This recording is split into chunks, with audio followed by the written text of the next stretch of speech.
Bart received his report card. With just one move, he could get the teacher to change his grades. Much obliged, dog. Oh, Bart Simpson, I'm gonna miss you.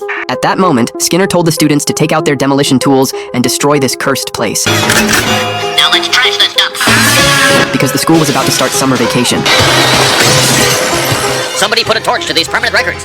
Quickly now. Bart was happily demolishing the school when Homer came to the bedside. Oh, I don't know it was the last day of school. Well, it is.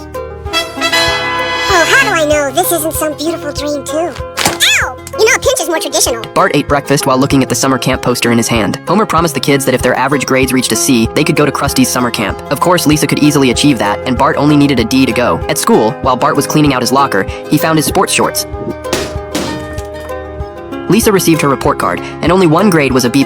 She thought the teacher had made a mistake. Now, Lisa, everyone needs a blotch on their permanent record. Perhaps I'm not making myself clear. I think you should reconsider. Lisa, you're hurting me. To get a good grade, Bart showed off his spotless textbooks, some of which were still unopened. He even praised Edna's beauty, comparing her to a goddess descending from heaven. However, Edna remained unmoved and ultimately gave Bart a D. Mr. Bobble, if I don't get at least a C average, I can't go to Camp Krusty. Have a delightful summer. 5, 4, 3. Don't open your mouth. 1. The kids rushed out of school to celebrate the holiday. On the school bus, Bart changed his grade to an A+.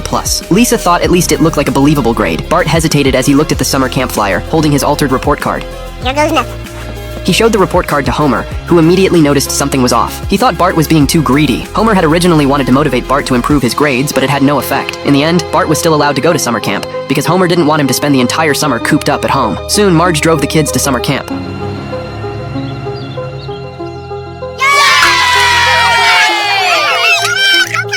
At Krusty's summer camp, they didn't see Krusty, and the camp counselor turned out to be Mr. Blackheart. I'll take any questions you might have. You, and then one more. Can we call you Uncle Blackie? No, last question. When do we get to see Krusty?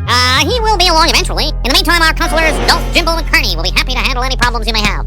They moved into a rundown dormitory, and even encountered snakes crawling through it. Bart wasn't bothered at all, because everything bore Krusty's logo. At night, all they had to eat were roasted pine cones. The weight loss camp had strict instructors. Are you sure that's safe? Well, it ain't getting any safer. Later, they sang songs together, but the cafeteria food sometimes had jumping frogs. The baseball field had huge holes, and the infirmary was messy, with boulders occasionally rolling down. We will always love Camp Krusty. All registered regulars of the Krusty Corporation, all rights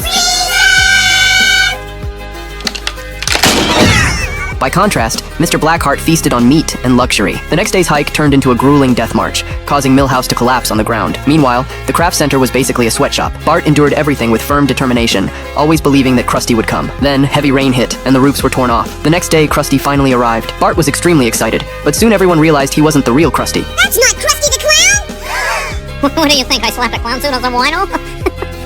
Yeah, Bart. I am so Crunchy the Clown. Led by Bart, they rebelled and demanded the real Krusty be brought. Mr. Blackheart fled in panic. Bart freed the students trapped at the weight loss camp and reclaimed his belongings. Bart took control of the camp and hung his own flag. Soon, Homer and Marge saw the summer camp on TV, and at that moment, the camp had burned down Krusty's figure. The students had fully taken over. I'm being told I can have an exclusive interview with the ringleader. Don't be the boy. Don't be the boy. No! Eventually, the real Krusty arrived, and Bart verified his identity. Here's the real Krusty. Look at that pacemaker scar, the cattle skull birthmark, and his famous superfluous nipple. Well, at least you're not as bad as Customs. Bart explained everything that had happened at the camp. Krusty decided to compensate them, and in the end, he took them to Tijuana for a 2-week trip. Down Mexico way, that's where I fell in